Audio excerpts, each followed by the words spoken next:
Boa noite. Nós temos conversado aqui nas últimas semanas, ou começamos na semana passada, esse tema: ponha em ordem o seu mundo interior. E como o Wagner, que estava dirigindo o nosso momento de adoração comunitária, disse na última semana, quem de nós não precisa refletir sobre esse tema? Ainda mais na medida em que o ano vai chegando no final, as nossas vidas vão se tornando caóticas, né?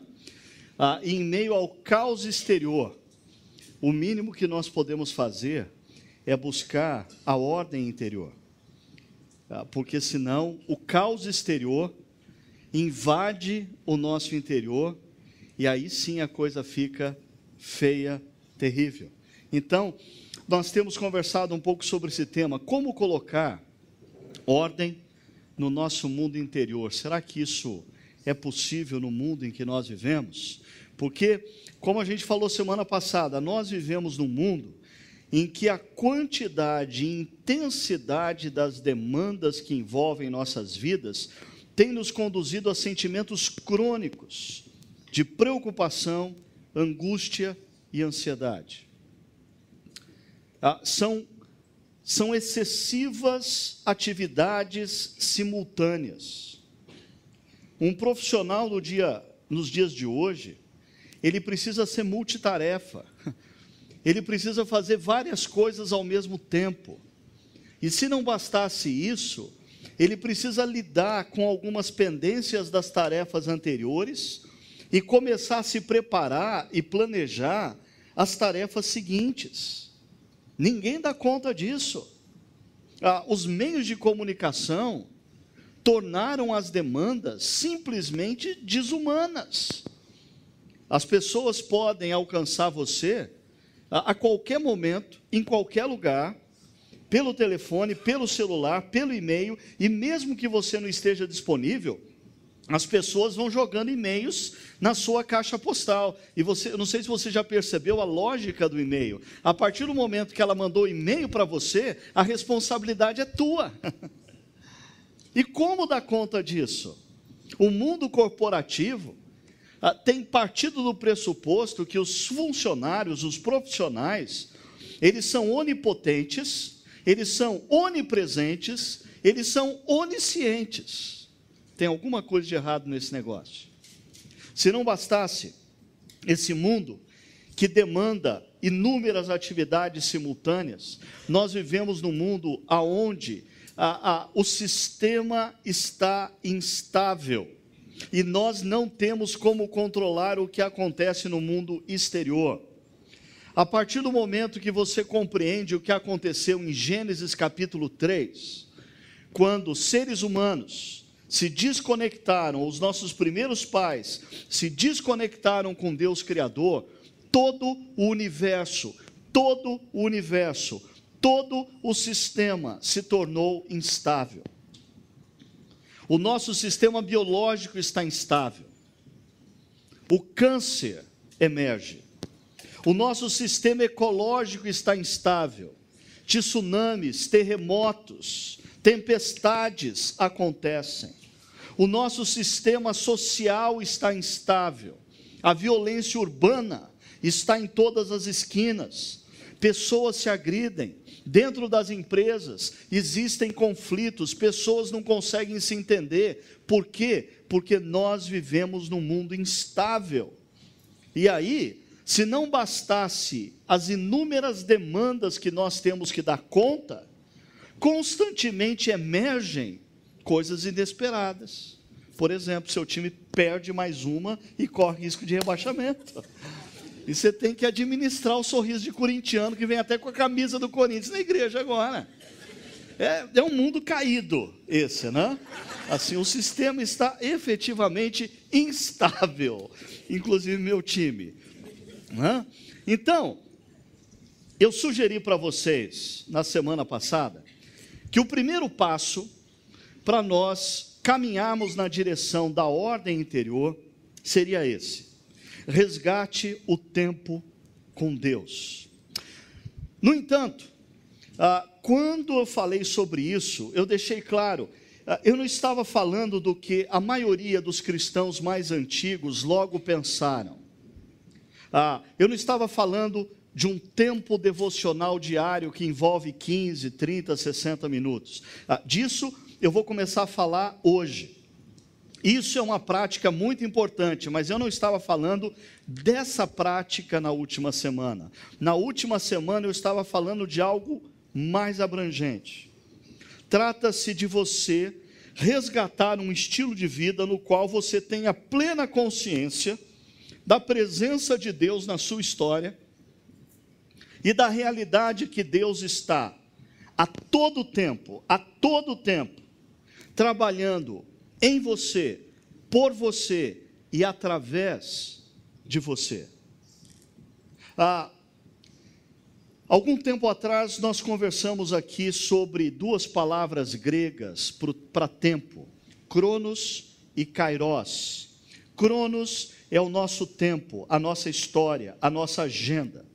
Kairos é quando Deus invade a nossa agenda e é o tempo oportuno dele de agir nas nossas vidas. Quando nós temos a consciência de que Deus está nas nossas histórias, a todo tempo trabalhando em nós, por nós e através de nós, nós transformamos constantemente o nosso cronos em kairos. Situações casuais ganham novo sentido. Tempos de adversidade, de crise, podem ser relidas de uma outra forma. A nossa rotina, os nossos encontros, as nossas conversas, passam a ter uma significância imensamente maior. E eu não sei quanto vocês, mas quanto mais tempo eu vivo, mais eu me convenço dessa verdade. Por exemplo, enquanto eu estou aqui e olhando para alguns de vocês, eu me lembro de um primeiro encontro, que aos olhos humanos e talvez aos meus olhos e aos seus olhos, era só mais um encontro. No entanto, passado um tempo na história, a gente percebe que naquele momento Deus estava agindo em nós, por nós e através de nós. Talvez você se lembre o primeiro dia em que você decidiu caminhar na direção dessa comunidade, para ouvir a palavra de Deus, talvez meio cheio de resistência à igreja, não concordo com muita coisa, sou cético em relação a inúmeras coisas, mas aquele dia você até pensava que você estava no controle da situação. Olhando para trás hoje, você percebe que aquilo não era um cronos, aquilo era um kairos. Deus estava agindo em você, por você, através de você. Então, para ilustrar a importância disso, nós fomos para Lucas capítulo 10, do verso 38 ao verso 42, e conversamos um pouco sobre a história de duas irmãs, Marta e Maria. Marta, a injustiçada ao longo dos séculos, e eu tentei resgatar um pouco a moral de Marta depois de tanta gente bater nela ao longo dos séculos. Marta e Maria, para quem não conhece a história, o texto está aí. O que acontece? Jesus chega numa vila chamada Betânia. Nessa vila, duas irmãs, Marta e Maria, moram, e Marta convida Jesus para vir para sua casa. E quando ela convida Jesus, possivelmente, pelo menos mais 12 marmanjos vieram com ele, e entraram na casa dele, fora aqueles que estavam interessados em ouvir Jesus, interessados em ficar perto de Jesus, e aproveitaram e entraram também na casa de Marta e Maria. E diz o texto que Marta, diante disso, ela estava altamente agitada, não é para menos. Ela tinha que preparar as coisas na cozinha, e cada vez ela vinha e contava quantas pessoas tinham, e tinha chegado mais alguém, e ela voltava e pegava mais prato, e colocava mais água no feijão, e desesperada, e mandava o sobrinho comprar mais bife na esquina, porque não ia dar, e naquele atropelo todo, a irmã de Marta, ela está assentada aos pés de Jesus, simplesmente ouvindo as palavras de Jesus. Essa história nos mostra que Marta, ocupada com muito serviço, preocupada e inquieta com muitas coisas, ela perdeu a percepção da presença de Jesus na própria sala de estar da casa dela. Essas palavras são usadas por Jesus para Marta. Jesus diz: Marta, você está preocupada com muitas coisas. E a palavra grega que Jesus usa ali, preocupada, é a mesma palavra que ele usa em Mateus capítulo 6, no Sermão do Monte, para dizer: não andeis preocupados com o dia de amanhã. A preocupação em relação ao dia de amanhã nos rouba do presente. A preocupação com o dia do amanhã nos tira a percepção de que Deus está nesse exato instante conosco, falando a nós, trabalhando em nós, por nós e através de nós. Marta, excessivamente preocupada com o que ia acontecer nos próximos minutos ou horas, perdeu a percepção do que estava acontecendo naquele exato instante. O Deus Criador havia entrado na sua casa e estava sentado no sofá da sala de estar. Mas Jesus diz também que Marta andava inquieta. E a palavra inquieta aponta para a palavra confusa, caótica. O caos na vida de Marta, exterior, havia entrado no seu interior. E quando o caos exterior invade o nosso interior, nós perdemos a percepção de que Deus está agindo em nós, por nós e através de nós. O contraste nesse texto é com Maria, porque o texto diz: Maria, sua irmã, ficou sentada aos pés do Senhor, ouvindo-lhe a palavra. E aí, num determinado momento, não é para menos, Marta vem e diz: Senhor, dá para o senhor pedir para minha irmã Maria se tocar? Pede para ela se tocar. Olha a quantidade de gente, olha o quanto de trabalho eu tenho. Pede para ela vir me ajudar. E Jesus vai responder para Marta: Maria escolheu a boa parte, e esta não lhe será tirada. O que Jesus está dizendo aqui é que na relação entre ele e os seus discípulos existem inúmeras partes, existem inúmeros desafios. Ser discípulo de Jesus implica, sim, em ser uma pessoa como Marta, disposta a servir. Porque Marta é o reflexo da parábola que foi contada anteriormente, a parábola do bom samaritano. Ser discípulo de Jesus implica, sim, em servir o outro, em amar ao outro, em estar disposto a ser servo do outro. No entanto, Jesus está dizendo que na relação dele com o discípulo existe uma parte que é essencial. E a palavra boa, parte, boa aqui, o termo grego agathos, aponta para algo essencial, algo muito importante. Quando Jesus diz que Marta escolheu a boa parte, esse boa não pode ser usado no grego para dizer assim, você me convidou sexta-feira para a gente ir no cinema, e eu digo para você, eu encontro você hoje e falo assim, rapaz, mas você escolheu um bom filme. Não dá para usar esse termo no grego para dizer assim, você me convidou para jantar na semana passada e me levou num restaurante e eu digo para você, rapaz, você escolheu um bom restaurante. Não, o termo ágathos vai muito mais além do que essas circunstâncias corriqueiras. O termo ágathos fala de Maria escolheu uma parte imprescindível, uma parte essencial, uma parte muito importante.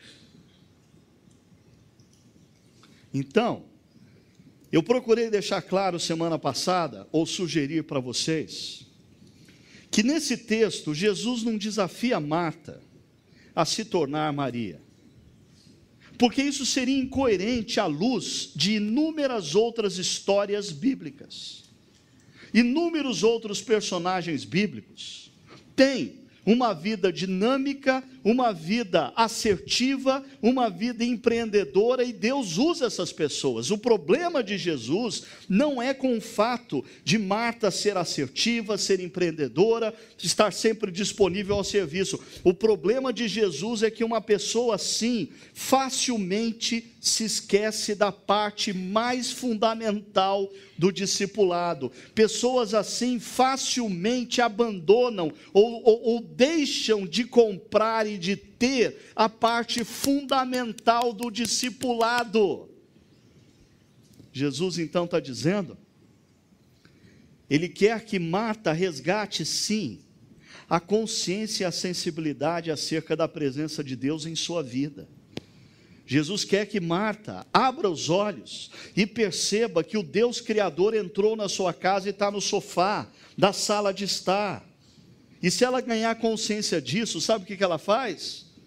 Ela para o jantar e senta aos pés do Deus Criador. Mas o que a gente vai comer? Aí eu ouvi falar que Ele multiplica. Ele multiplica. Ele dá um jeito. A gente podia até aprofundar um pouquinho mais com o fato de que pessoas, Martas, como eu, mais empreendedoras, mais assertivas, sempre voltadas mais à ação, às vezes perdem a consciência de que não somos nós que trabalhamos para Deus, mas é Deus que trabalha para nós. A maior obra que Deus quer fazer não é a obra que Ele está fazendo através de nós. A maior obra que Deus quer fazer é aquela que Ele está fazendo em nós. Davi escuta claramente isso quando chega para o profeta e fala assim, eu decidi construir uma casa para Deus. E quando o profeta está saindo no palácio, Deus fala ao profeta, volta lá e diz para Davi que eu não preciso de casa. Por sinal, relembre Davi que quem não tem casa é ele. Relembre Davi que quem está cuidando de quem nessa história sou eu que estou cuidando dele. Relembre a Davi que ele saiu de trás da ovelha malhada, ele não era ninguém. E se hoje ele é rei porque eu estou cuidando dele. Relembra Davi que quem precisa de casa não sou eu, é ele. Eu acho que quando a gente resolve sentar aos pés de Jesus e ouvir a voz dele e as palavras dele, aqueles que se identificam mais com Marta, mais assertivos, mais empreendedores, sempre mais voltados à ação, são relembrados de que não é nós que estamos fazendo algo por Deus. A espiritualidade cristã é essencialmente aquilo que Deus está fazendo em nós, por nós e através de nós. Só isso. E como a gente pode desenvolver essa consciência? Bem, um dos meus mentores e autores preferidos, Eugene Peterson, autor daquela Bíblia, A Mensagem, que alguns de vocês têm usado, ele sugere que se você deseja ganhar consciência da presença de Deus na sua história, se você deseja ganhar sensibilidade do mover de Deus no seu dia, da voz de Deus na sua vida, 3 coisas são fundamentais. A primeira que ele diz é a leitura e a meditação da palavra de Deus. Por quê? Porque na medida em que você lê e medita na palavra de Deus, sabe o que acontece? Você ganha consciência de fato, ou você se deixa convencer de que Deus efetivamente está agindo na história. Porque quando você lê e medita na Bíblia, o que você encontra? Histórias de homens e mulheres como eu e você, nos mais variados lugares, e Deus constantemente está trabalhando na vida deles. Deus está trabalhando na vida de Abraão, Deus está trabalhando na vida de Isaac, Deus está trabalhando na vida de Jacó, Deus está trabalhando na vida de José, Deus vai trabalhar na vida de Davi, de Paulo, de todos os outros. Quando você lê as Escrituras, você é convencido dessa verdade. Deus está trabalhando na história da vida de homens e mulheres. A segunda coisa que Eugene Peterson diz que nós precisamos ter é a oração como diálogo com Deus. É claro, na nossa cultura consumista, utilitarista, a oração se tornou um mero instrumento para convencer Deus a fazer o que a gente quer. A gente usa a oração para tentar convencer Deus a fazer o que a gente quer. Mas como disse C.S. Lewis, quando eu oro, não é Deus quem muda. Quando eu oro, eu mudo. E o Eugene Peterson diz que quando nós oramos, nós ganhamos gradativamente a consciência do que de fato Deus está fazendo em nós. Nós ganhamos a consciência da agenda de Deus em nós. Perceba, quando você lê e medita na palavra, você ganha consciência de que de fato Deus está agindo na vida de homens e mulheres. Mas quando você ora, gradativamente você ganha consciência do que Deus está fazendo em você, da agenda de Deus em você. Normalmente, quando você se aproxima de Deus para orar, nas primeiras vezes você diz: Deus, eu estou aqui, suplicando que o Senhor salve o meu casamento. Para tanto, Senhor, o Senhor sabe o que fazer. Muda a vida do meu marido, muda a vida daquele homem, transforma aquele homem, quebranta o coração dele, Senhor. E aí você vai orar assim talvez por semanas. Mas se você estiver, de fato, sendo sincero e disposta a entender o que Deus está fazendo, você vai perceber que com o tempo, a sua oração começa a mudar. Você começa a falar: Senhor, estou aqui outra vez pedindo, salva o meu casamento, transforma aquele homem. Mas transforma a mim também, Senhor, porque eu não sou flor que se cheire. Eu também tenho os meus defeitos, me capacita. E aí, se você continuar o aprendizado da oração, você vai chegar no pós-doc em oração, que é aquela aula que Jesus ministra no Monte das Oliveiras, quando ele diz: Senhor, o Senhor sabe qual que é a minha vontade. Mas, Senhor, não faz a minha não, faz a tua.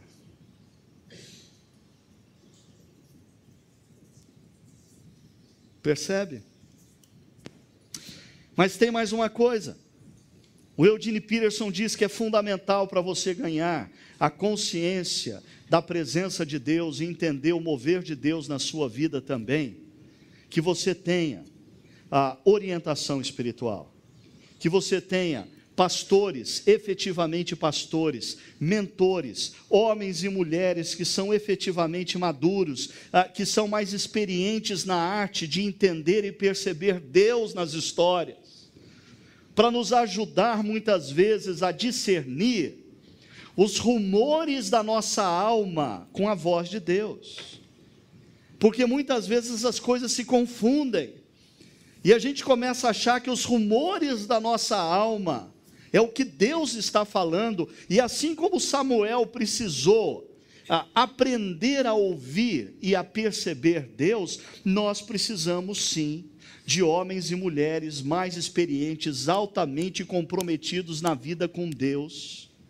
que nos ajudem em momentos decisivos a discernir o que é rumor da nossa alma e o que é voz de Deus. Nós precisamos de homens e mulheres altamente comprometidos com Deus e com a palavra de Deus, que nos ajude a discernir o que é a nossa vontade e o que é mover de Deus, porque muitas vezes a gente confunde o que a gente quer fazer com o mover de Deus. A gente entra por uma porta dizendo, não, Deus abriu essa porta. Quem disse que porta aberta significa que Deus mandou você entrar? Não necessariamente. E nós precisamos... Agora, uma dica que eu tenho aprendido, esse princípio número 3, ele é tão importante, que, por exemplo, na vida aqui da nossa comunidade, uma das coisas que nós temos feito, quando da ocasião da escolha de presbíteros, é entregar para aquele que deseja ser presbítero um questionário, e uma das perguntas que ele tem que responder é: quem possui autoridade sobre a sua vida para orientá-lo? Sabe por quê? Se você, mesmo como líder, e eu como pastor, uma pessoa que não possui de maneira concreta ninguém que de fato mereça ele se submeter e se deixar orientar, essa pessoa não pode orientar ninguém. Essa pessoa é um grande perigo para a vida de qualquer um de nós. Sabe por quê? Alguns de vocês, mais velhos como eu, lá atrás, se lembrem talvez, infelizmente, de um livrinho chamado Síndrome de Lúcifer, que falava exatamente isso. Pessoas autônomas, pessoas independentes, pessoas que não se submetem a ninguém, são pessoas altamente perigosas, porque essa é exatamente a síndrome de Lúcifer. Por isso, eu quero abrir um parênteses aqui para dizer o seguinte: se você tem vindo a essa comunidade, mas você tem dificuldade de ser orientado pelos pastores, pelos presbíteros dessa comunidade, você deve urgentemente buscar uma comunidade na qual você olhe para os pastores, você olhe para os presbíteros e você diga: eu quero ser pastoreado por vocês, eu confio em vocês. Agora, se você pensou assim quando eu falei isso, mas está complicado, eu já andei em várias, está difícil submeter alguém, esteja certo, o problema não está na igreja. O problema está no seu coração. Na minha vida,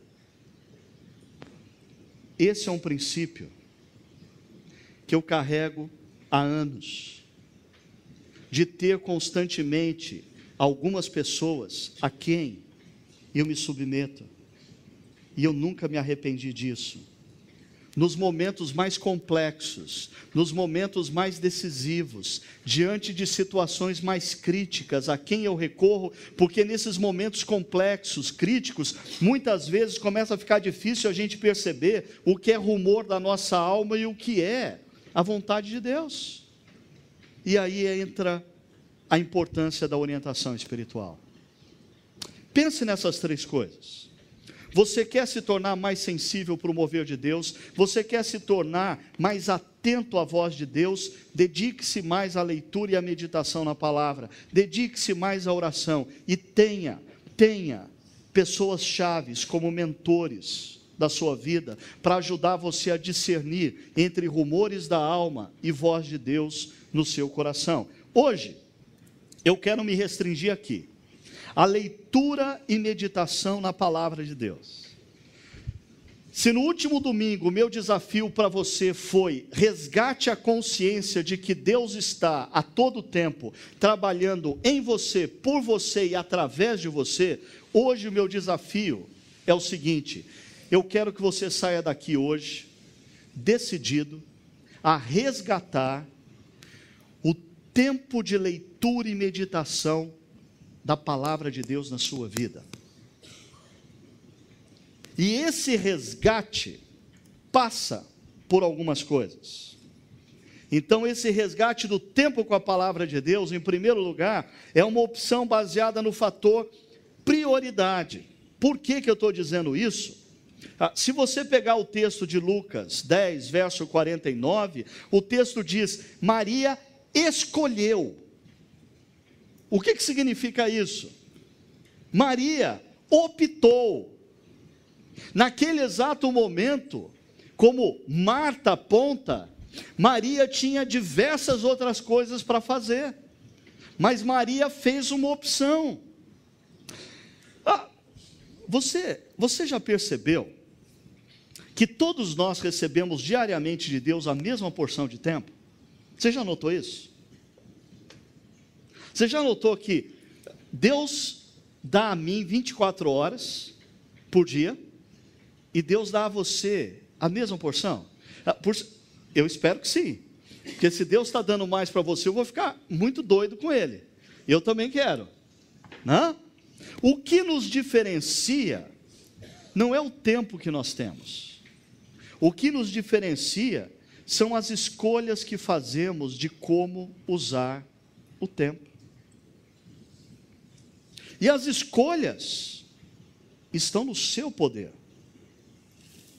Alguns consultores dizem o seguinte: primeira coisa que a gente tem que fazer quando o assunto é tempo, perceber que existem 4 categorias de atividades na nossa vida.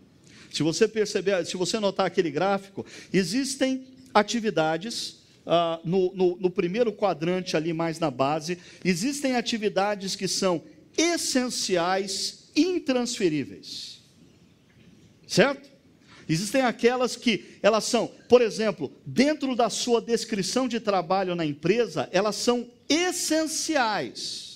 E aquelas não dá para você pedir uma ajudinha para a pessoa do lado, porque elas são essenciais e intransferíveis. Por exemplo, dentro da estrutura da comunidade, dentro da formação da equipe pastoral, a minha atividade essencial e intransferível é o estudo, é o preparo das pregações no final de semana. Essa não é a minha única atividade, mas é a atividade mais importante que eu tenho para realizar dentro do meu papel como pastor da comunidade. Então, quando eu olho a minha agenda na semana, uma pergunta que eu tenho que fazer é: quais são as atividades essenciais e intransferíveis? Essas têm que ter prioridade, mas existem aquelas atividades que elas são essenciais, mas são perfeitamente transferíveis. Como, por exemplo, pagar uma conta. No próximo dia 30, eu tenho que pagar uma conta. Isso não é essencial? Se não pagar, o nome fica sujo. Eu tenho que pagar. Agora, a pergunta é: eu preciso ir ao banco pagar? Isso eu posso delegar, eu posso transferir. É uma atividade essencial, mas não necessariamente precisa ser feita por mim. Nas nossas vidas existem atividades não essenciais, mas intransferíveis. Essas são as mais complicadas de lidar. Deixa eu dar um exemplo de uma atividade não essencial, mas intransferível.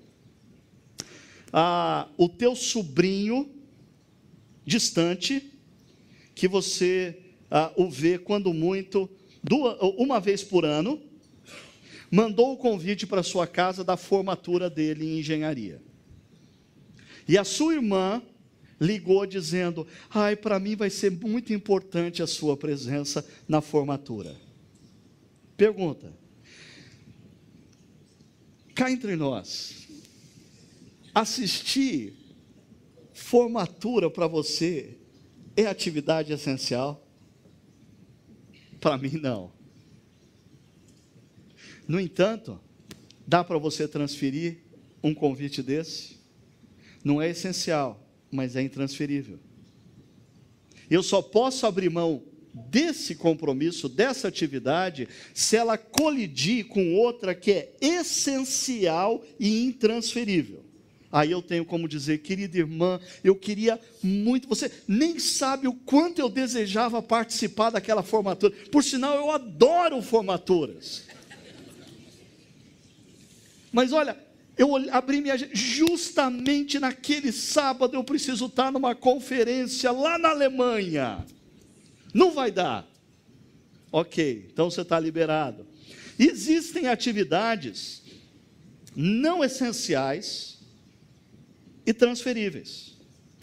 Esses consultores dizem o seguinte: primeira coisa que a gente tem que fazer, quando você vai organizar a sua agenda, por exemplo, hoje à noite, quando você voltar para casa, você tem que pensar o seguinte: separe suas principais atividades nesses 4 grupos. Primeira coisa, se você perceber que só tem atividade no grupo essenciais e intransferíveis, você está precisando fazer uma profunda revisão de vida. Você precisa fazer o que eu tenho que fazer todo final de ano. Pegar o cesto das minhas atividades e dizer assim: essa aqui não dá mais, essa aqui não dá mais, não, essa aqui tem que ficar aqui, essa daqui é essencial, essa daqui não precisa. Eu, pelo menos, sempre defendi a seguinte tese: na medida em que nós caminhamos, nós precisamos convergir. E convergir significa fazer cada vez menos com maior intensidade, menos com maior foco, menos com maior profundidade. Todas as vezes que nós, na medida em que envelhecemos e caminhamos profissionalmente, a gente vai abrindo o leque, a gente está indo para o caminho errado. Na medida em que a gente caminha, a gente tem que convergir. E por isso a gente tem que fazer uma análise mais profunda constantemente. Quais são as atividades essenciais e intransferíveis das nossas vidas? Segundo, organize em cada grupo as atividades pelo fator prazo. Porque dentro de cada grupo, existem aquelas que, devido ao prazo, elas têm que vir primeiro. Dentro de cada grupo. E, terceiro, concentre-se nas essenciais e não transferíveis. Existem pessoas que dizem, uma regra básica, você já percebeu que, por exemplo, e-mail, nós normalmente respondemos os e-mails mais simples, mais tolos, e perdemos o timing dos e-mails mais importantes. Por quê? Porque a gente vai olhando assim os e-mails, não, esse e-mail aqui é meio complicado, esse aqui eu vou ter que responder depois que eu tiver tempo. Esse aqui é bobinho, esse aqui é rapidinho, é só, deixa eu encaminhar essa foto aqui para a família, esse aqui também dá para responder agora. E aí você passa 30 minutos na frente do computador, sabe fazendo o quê? Respondendo e-mail bobinho. Quando talvez você deveria ter se concentrado em responder os e-mails importantes. Os bobinhos, você chega nele, se der.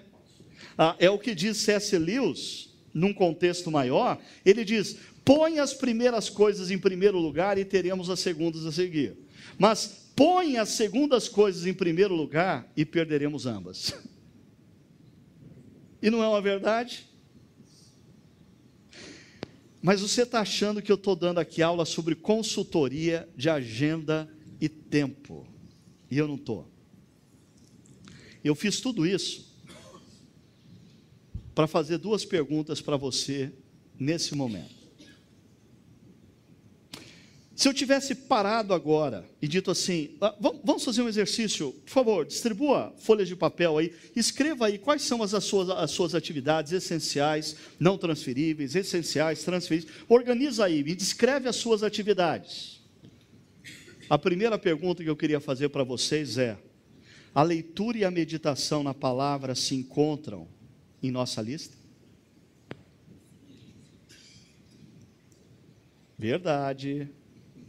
Deus está vendo teu coração. Deus conhece tua agenda. Não adianta você fazer assim para mim e Deus está fazendo assim para você.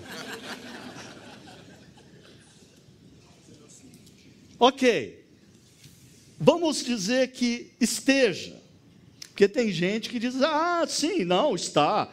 Só que assim, é uma atividade essencial, mas eu tenho agido assim como essencial, transferível. Por exemplo, o meu pastor, ele estuda a Bíblia para depois me passar assim já mastigado o negócio, né?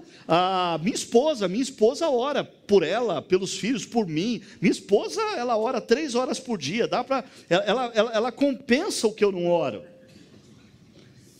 Então, a segunda pergunta é, caso sim, em qual dos grupos se encontra?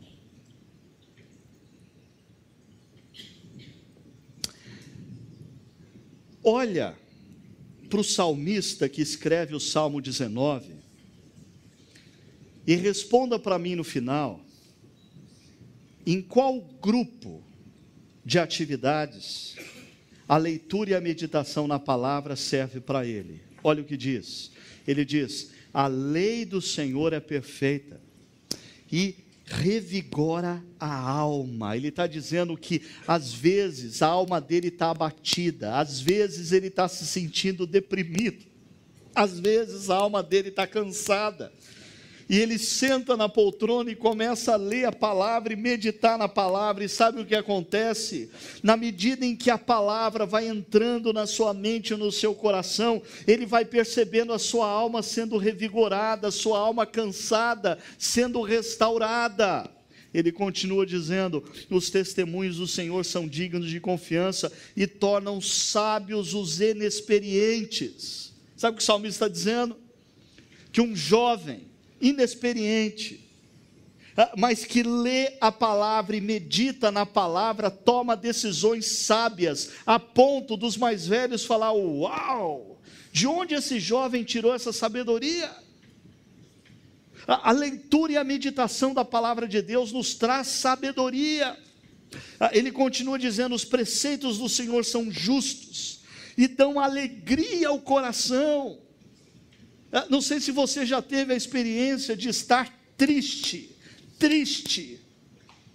se sentindo derrotado, se sentindo fracassado, e separar um tempo para passar a ler e a meditar na palavra de Deus, e você não tem como explicar isso, mas como disse C.S. Lewis, você foi surpreendido pela alegria.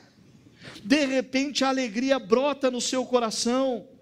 De repente as circunstâncias externas não mudaram, mas algo aconteceu dentro de você. O texto continua, ele diz, os mandamentos do Senhor são límpidos e trazem luz aos olhos.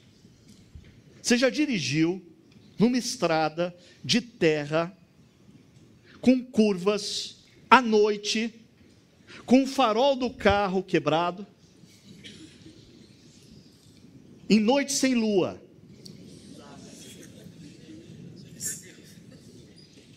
e de repente você desce do carro assim, dá uns murros no farol, pum, o farol acende.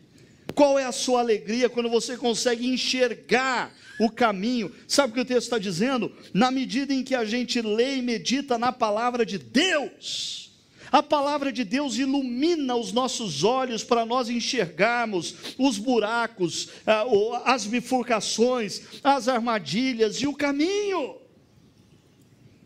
O salmista continua dizendo, o temor do Senhor é puro e dura para sempre. As ordenanças do Senhor são verdadeiras, são todas elas justas. E olha agora, são mais desejáveis do que o ouro, do que muito ouro puro.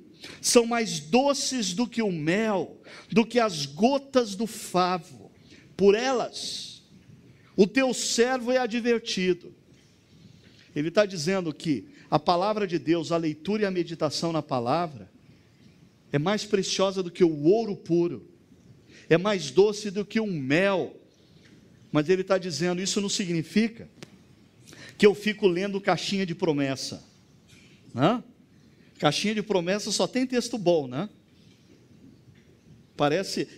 Caixinha de promessa parece aqueles biscoitos de restaurante chinês, né? Só vem coisa boa dentro. Mas isso não é a palavra. Quando a gente lê e medita na palavra, vem também a palavra contra a gente. Por exemplo, alguns de vocês vêm todo domingo aqui para ouvir a palavra contra vocês e voltam, não é? Quando a gente lê a palavra, às vezes a palavra puxa a orelha da gente. A palavra diz, você está errado nisso. Ei, você tem que repensar isso. Mas olha o que o salmista diz: há grande recompensa em obedecer-lhes. Como é bom ter alguém que nos repreende quando a gente faz a opção errada. Como é bom ter alguém que nos alerta quando a gente pega o caminho errado. Como é bom ter alguém que nos adverte quando a gente está andando por um caminho, achando que é o certo, mas é o errado. É isso que a palavra de Deus faz. Quando você lê e medita nela, pergunta, para esse salmista, a leitura e a meditação da palavra é que tipo de atividade? Eu diria, essencial, intransferível.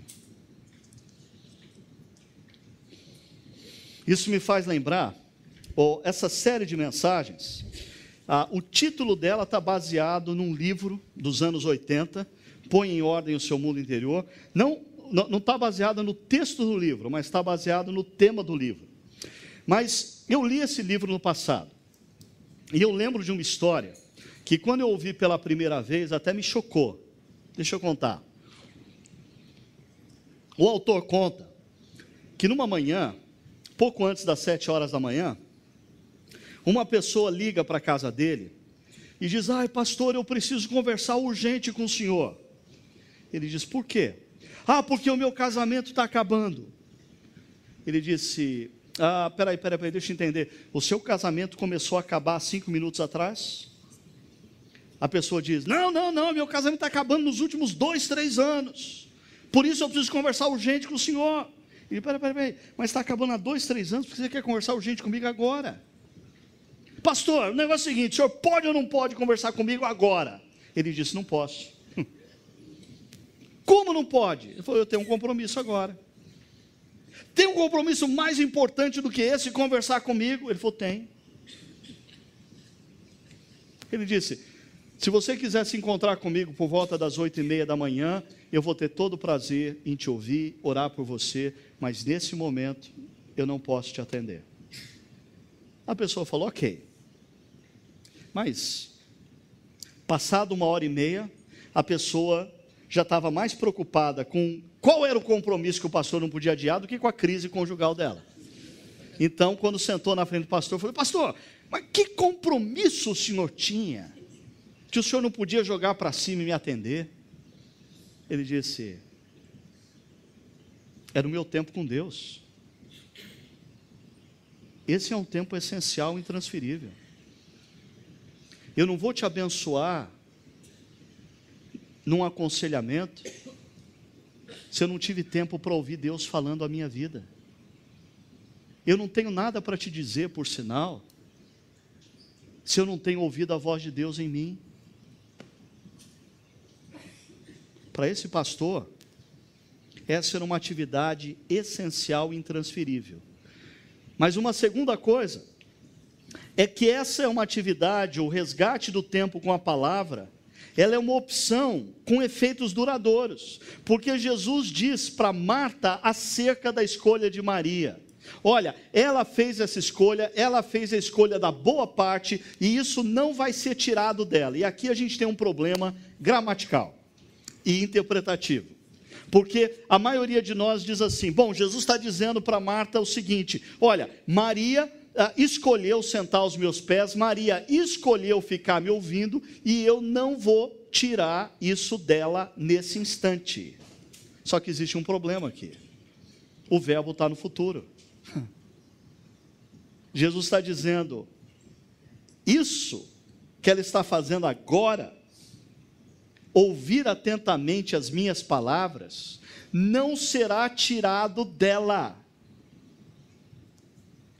É interessante, porque essa segunda interpretação nos leva ou nos aponta para o sentido da palavra hebraica meditação, a palavra Hagá. Eu já falei um pouco sobre essa palavra Hagá aqui na comunidade, e toda vez que eu falo, a Sônia faz careta, e ela acha que eu não devia explicar do jeito que eu explico, porque as mulheres ficam com nojo. Por quê? Porque o termo Hagá, no hebraico, é o mesmíssimo termo que define o ato do boi se alimentar, e você já sabe como o boi se alimenta. Vem, volta, ou vai e volta, vai, e aí as mulheres, por isso, eu prometi para a Sônia que eu não ia usar e não ia explicar com a ilustração do boi. Eu ia dar uma outra ilustração mais agradável para vocês. Essa. É mais agradável, não é?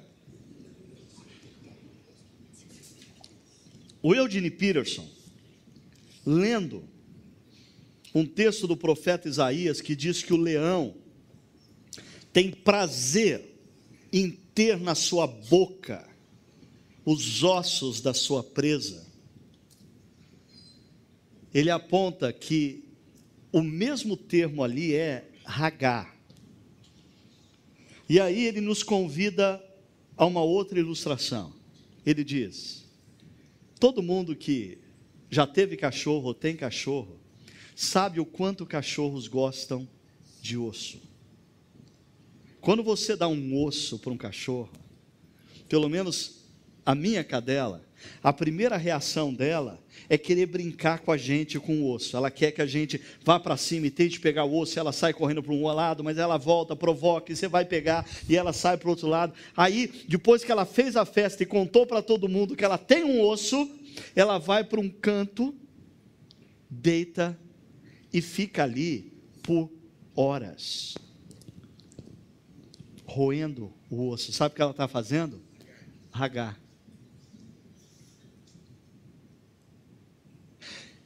Depois dela fazer isso por horas, sabe o que ela faz?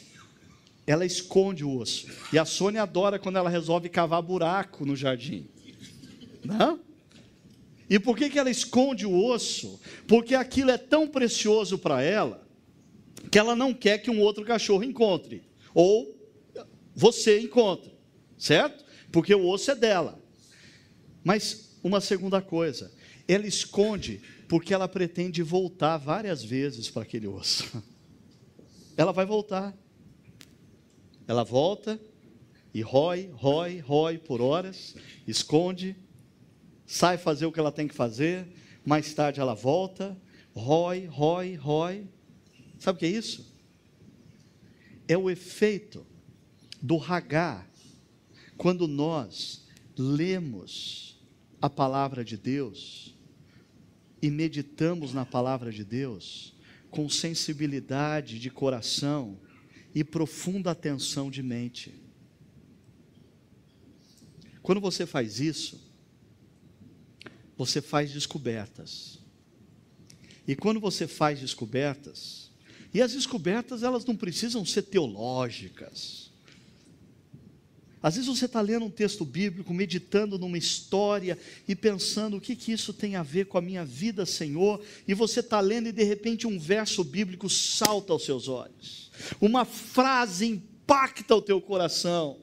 Uma palavra parece que assim ilumina a sua mente e o seu coração. Aí sabe o que acontece? Você passa o resto do dia trabalhando e de repente você volta ao osso.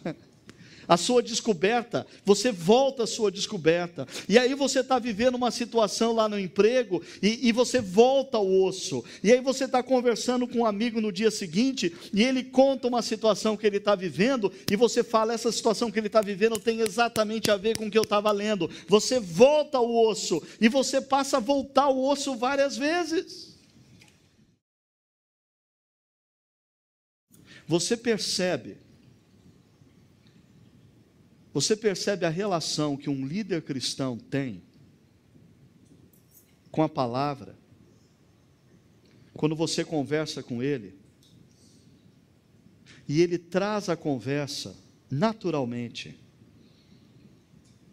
as descobertas do Hagá dele. Sabe, falando nisso, eu estava lendo um texto interessante essa semana, na palavra de Deus, que diz isso. Como esse negócio falou ao meu coração. Mas você conhece um líder que abandonou o osso e não tem voltado mais ao osso e não tem mais prazer no osso, porque ele não tem descobertas, ele não tem novos insights. A palavra de Deus não está gerando nele o que gerava no salmista, quando ele diz: ao contrário, sua satisfação está na lei do Senhor, e nessa lei medita, ragá, dia e noite.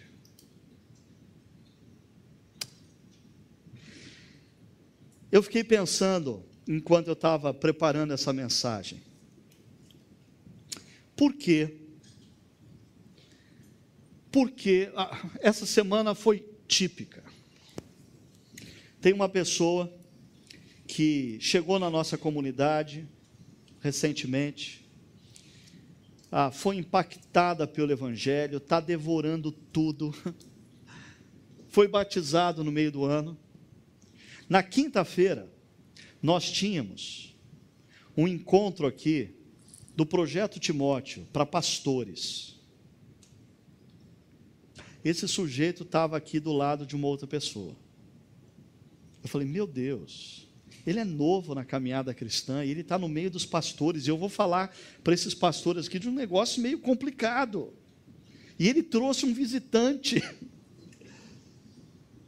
Aí no intervalo ele veio me apresentar o visitante. Ele falou assim: pastor, eu queria te apresentar. Esse irmão aqui é obreiro da Assembleia de Deus. E ele foi a primeira pessoa que me despertou o interesse pelo Evangelho e me levou a compreender o Evangelho. E agora eu estou trazendo ele aqui para ele continuar aprendendo mais e mais, e eu estou aqui para aprender mais e mais. Mas a minha pergunta, aquele sujeito tem profissão, ele tem emprego, mas ele fez uma escolha que eu nunca desafiei ninguém aqui a fazer. Por quê? Porque ele está vivendo a plenitude do Hagá. Aonde ele fica sabendo que tem um osso para ser roído, biblicamente ele está lá. Pergunta: por que a gente perde isso? Uma possível resposta está no último ponto que eu abordo com vocês. O resgate do tempo com a palavra é uma opção que demanda exclusividade. Do que eu estou falando? O texto diz que Maria ficou sentada aos pés de Jesus, ouvindo suas palavras. Por favor, me permita pintar um quadro na sua mente agora. Imagina a casa de Marta e Maria, uma casa pequena, como todas as casas daquela época, rústica, com pelo menos 14 homens dentro, pelo menos. Jesus, os 12 e o irmão dela, Lázaro. Fora alguns penetras. E Maria chega naquele bando de homens. Eu diria, eu acho que se eu fosse Maria, pelo fato da minha timidez natural, eu arrumasse um cantinho no corredor, encostar numa pilastra e ficar ali ouvindo Jesus. Ou quem sabe, ia para a cozinha picar batata e pegar algumas coisinhas que Jesus está falando. Mas sabe o que Maria faz? Ela fala: dá uma licencinha, por favor. Peraí, arrasta essa cadeira aqui um pouquinho, peraí. Dá para puxar a poltrona um pouquinho para cá? E os caras ficam: o que essa Maria vai fazer? E ela pega, se assenta nos pés de Jesus. Ela se assenta num lugar, perceba, que ela não perderia uma palavra sequer do que Jesus disse. E mais, ela se assenta num lugar aonde absolutamente ninguém e nada poderia passar entre os olhos dela e a face do Mestre. Maria estava toda nesse processo.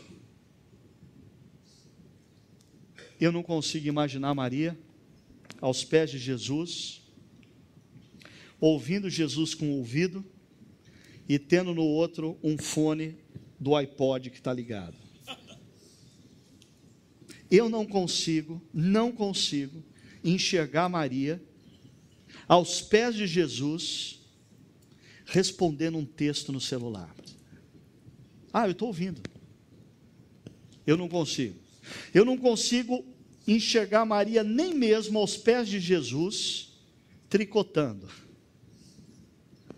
Porque tem mulher que fala assim, não, eu me concentro enquanto eu estou tricotando. Não, Maria estava aos pés de Jesus, devorando cada palavra e olhando para a face do Mestre. E isso é que faz diferença na relação com a palavra de Deus. Porque esse negócio, eu acho que nós vivemos um momento de secularização nas nossas vidas tão grande, que nós ouvimos, por exemplo, uma pregação com o mesmo sentimento que nós assistimos um seriado de televisão. Hoje foi bom. Hoje foi meio fraquinho, né? Eu não entendi direito. Hoje ficou meio embolado assim o episódio.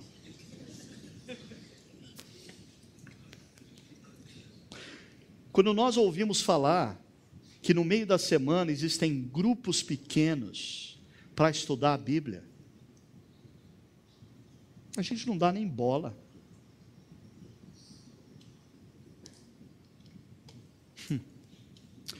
Eu me lembro, em 93 eu fiz uma viagem por um mês no interior de Moçambique. Tinha acabado a guerra civil naquele país. Em muitos lugares não tinha pontes ainda, em muitos lugares não se sabia se a guerrilha estava por lá ou não. E eu me reuni com um grupo de pastores que nenhum deles tinha um exemplar da Bíblia. Nenhum deles tinha um exemplar da Bíblia. E eu marcou um encontro e eu comecei a ensinar a Bíblia para eles.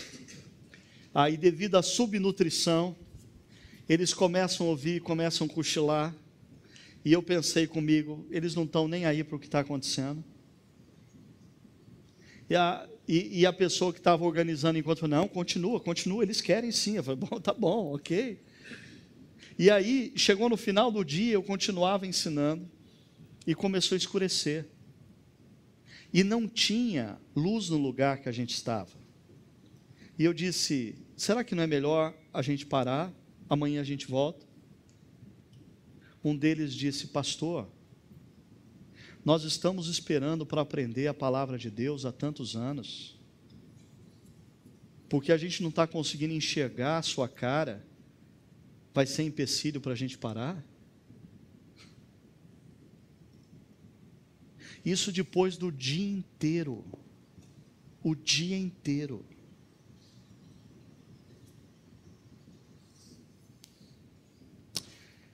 Sem falar no nosso tempo diário. A palavra de Deus tem sido realmente uma atividade essencial e intransferível nas nossas vidas. Eu termino apontando para você que nós temos pelo menos 3 momentos na nossa semana que nós podemos exercitar a exclusividade na leitura e meditação na palavra de Deus. Primeiro momento, Aos sábados e domingos nós nos reunimos aqui como comunidade cristã e nós temos um momento de exposição da palavra de Deus. Deus fala ao nosso coração não meramente através do momento da pregação. Deus fala ao nosso coração nos textos que são lidos, nos cânticos que são cantados, nas orações que são feitas. Deixa eu fazer uma pergunta incômoda. Imagine que hoje, 6 horas da tarde, Jesus já estava aqui e já estava falando. Pergunta: aonde você estava?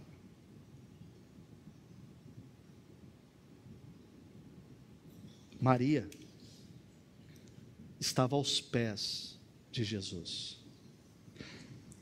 Os músicos são testemunhas. Eu falei para eles nesse final de semana: antes de vocês tocarem, se assentem, se acalmem e tenham a certeza que vocês estão aos pés de Jesus.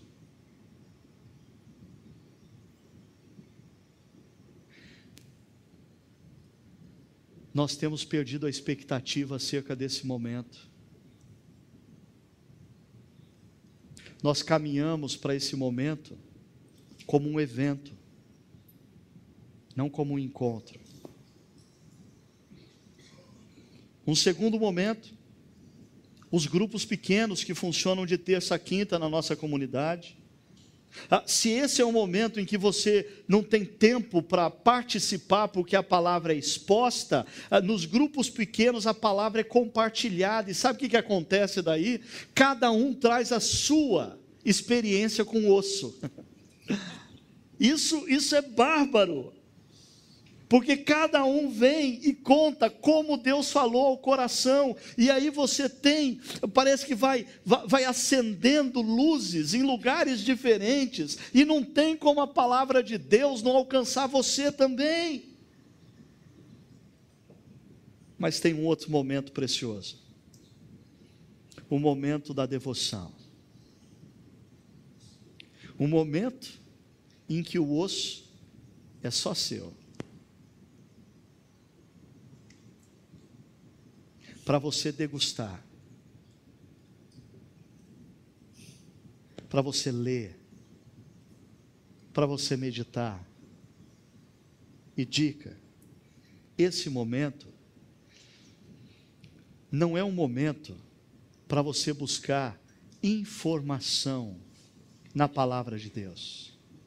Esse é um momento para você ouvir a voz de Deus através dos olhos. O Eugene Peterson diz que o fato da gente ler a Bíblia nos tira a verdadeira experiência que é ouvir a Bíblia.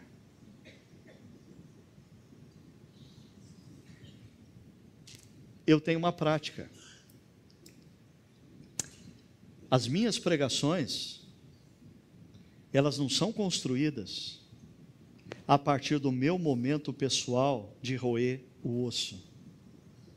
Porque o meu momento pessoal é o momento em que Deus fala comigo. A pregação é o momento em que eu pego as perguntas de vocês e digo: Deus, baseado na tua palavra, qual é a resposta?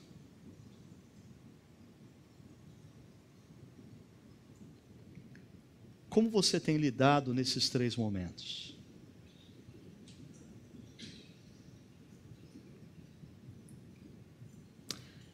Tem você lidado como Maria,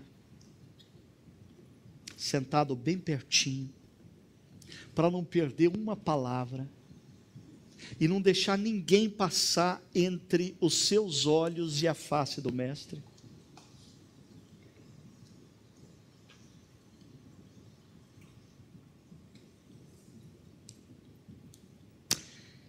Jesus disse que essa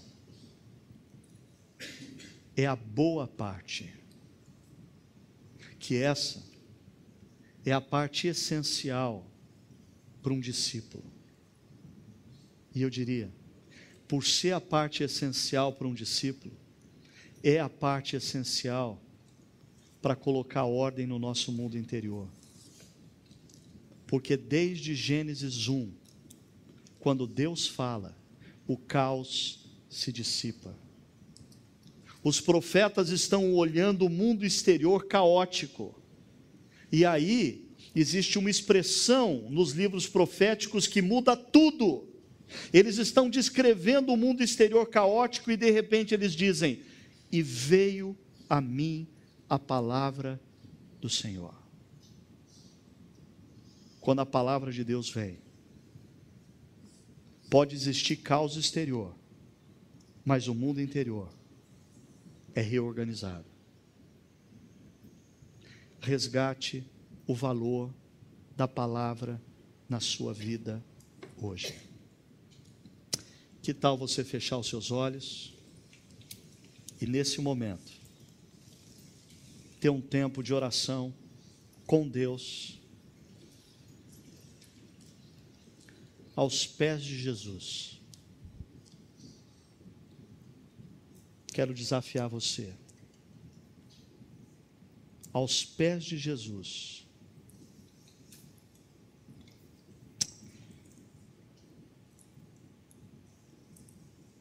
renovar o seu desejo e o seu compromisso de ter uma relação íntima, constante com a palavra. Senhor, pedimos perdão porque pertencemos a um grupo tão privilegiado, Pai.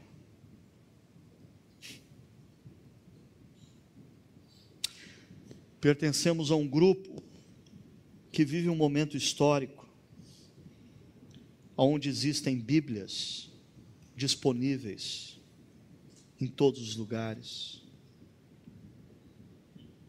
nas nossas casas, existem Bíblias por vários cantos. Nós te pedimos perdão, Pai, porque nós fazemos parte de um grupo que vive num momento histórico, em que a grande maioria pode ler e compreender o texto bíblico. Pedimos perdão, Senhor, porque vivemos num país onde temos plena liberdade de devorarmos a Tua palavra, em casa, entre amigos em grupos pequenos, em igrejas e comunidades locais. E te pedimos, Senhor, resgata em nós o prazer de meditarmos, de ragar nas nossas vidas. Resgata em nós, Senhor, a expectativa de ouvir a Tua voz, nos mais variados momentos em que a Tua palavra é refletida, é estudada, seja num encontro maior como esse, seja num grupo pequeno, seja num lugar secreto nas nossas casas, quando com simplicidade abrimos a palavra e pedimos que o Senhor fale aos nossos corações. Nós oramos em nome de Jesus. Amém.